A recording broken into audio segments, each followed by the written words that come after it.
So I get this printer, and it seems like the power supply must have gone bad because you just wouldn't get power all of a sudden.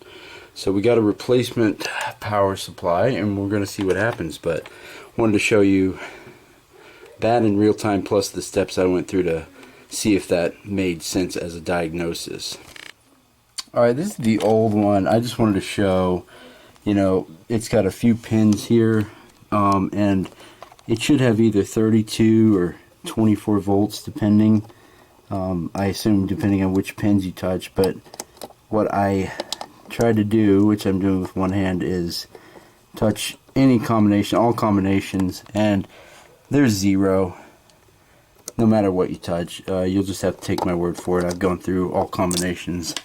There's zero, and if you look at the watts coming out, it's 0 watts, whereas a good one would on standby have, I don't know, 0.4 watts, something like that, maybe more. So that's why I thought this was a bad power supply and went ahead and bought another one.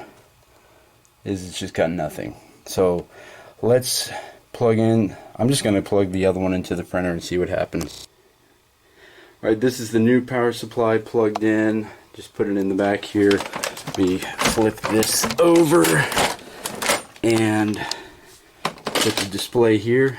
Turn off the light. And I'm going to turn on the power supply. Let's see if anything good happens. It's already pulling 2.7 watts, 2.4 watts. It wasn't pulling any before, if you remember, so let's hold the button down. Bam! So we had a bad power supply. Who would have thought? Now Canon made it easy to remove the old power supply, but they didn't make it easy to open.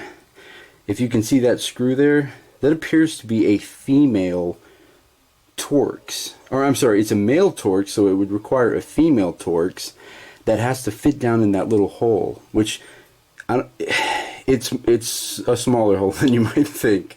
And so I was just like, really, I don't think I would even be able to find something to fit in there, let alone would it be worth it.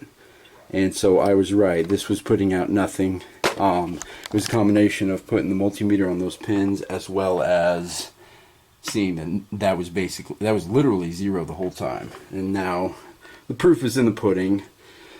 The 8520 rides again. So easy fix. If this does not light up, which, I mean, it didn't light up when it was turned off, but if you don't see any watts coming, if you have something like that, if that's showing zero, then it's probably a bad power supply. And it's really easy to just pop it out.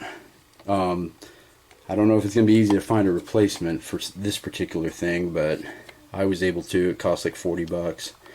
But it's cheaper than buying a new printer, and this thing's great. And I just got ink for it, so that was the other thing. It's like, heck, what am I going to do with that ink?